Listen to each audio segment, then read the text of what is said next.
Welcome everyone, I'm Jordan Sharp. We are heading right into training camp as almost every team has opened up their training camp this summer, and we're less than a week away from the start of the NFL preseason. It's time to finish up our future odds updates here at Sportsbook Review, looking at the NFC West and finishing it up with the Arizona Cardinals, a team that were very good last season and the best team in the entire NFL that did not make the playoffs at 10-6. So can they rebound and make a push for the playoffs once again this season? The sportsbooks are definitely not undervaluing them as much as they were last year, as Bovada comes in with a Super Bowl price for the Arizona Cardinals at plus 4,000 or 40-1, which I think is pretty fairly priced. They're right outside of the playoff picture, I believe right behind the Philadelphia Eagles and a few other, and the Detroit Lions in the future odds at 25 and 33-1.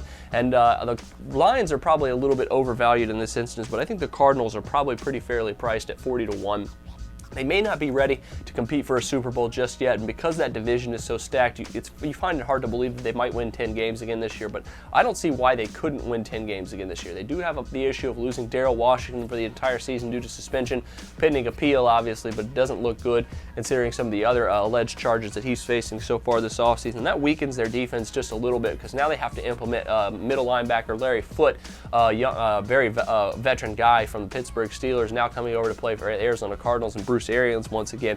Not really a big lateral move from Darrell Washington, a Pro Bowl caliber linebacker, to Larry Foote, and it's going to be interesting to see whether or not he can maintain that role for the Arizona Cardinals all season and continue the upside of that defense. But other than that, their defense is going to be very good this season. I expect it to be a good source of value for Arizona Cardinals bettors. Their NFC price maybe a little bit undervalued as well at plus 2,200. I mentioned that the Eagles and the Detroit Lions for some reason are ranked above them in the NFL odds from Bovada Sportsbook, and at 22-1, not really a wager I think I'm excited about taking at this current point in the offseason, but definitely if it's a reflection of what their value is going to be like against the spread during the season, I am all on board the Arizona Cardinals this year. I think Carson Palmer, if he can have another year like he did last season, while they might not make the playoffs, they think they could rebound and have yet another good ATS season like they did last year. Of course, the Arizona Cardinals, #1 against the spread team in 2013 at 11-5. They made a lot of people money, and I think they could continue it this year, even though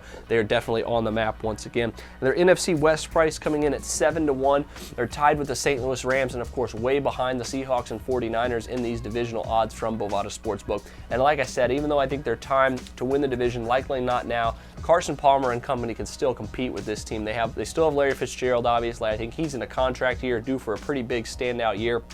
I think Andre Ellington is going to be an excellent addition to this backfield and really ratchet up what he did last season, which he showed obviously some burst of greatness last year. Look for this team to have some upside. Don't write off the Arizona Cardinals against the spread. They could once again have a very stellar season making money for NFL bettors this season. But that'll do it for me this time. Make sure you check out all my other future odds updates here at Sportsbook Review. But until then, I'm Jordan Sharp, and this has been another edition of the Sharp Pick.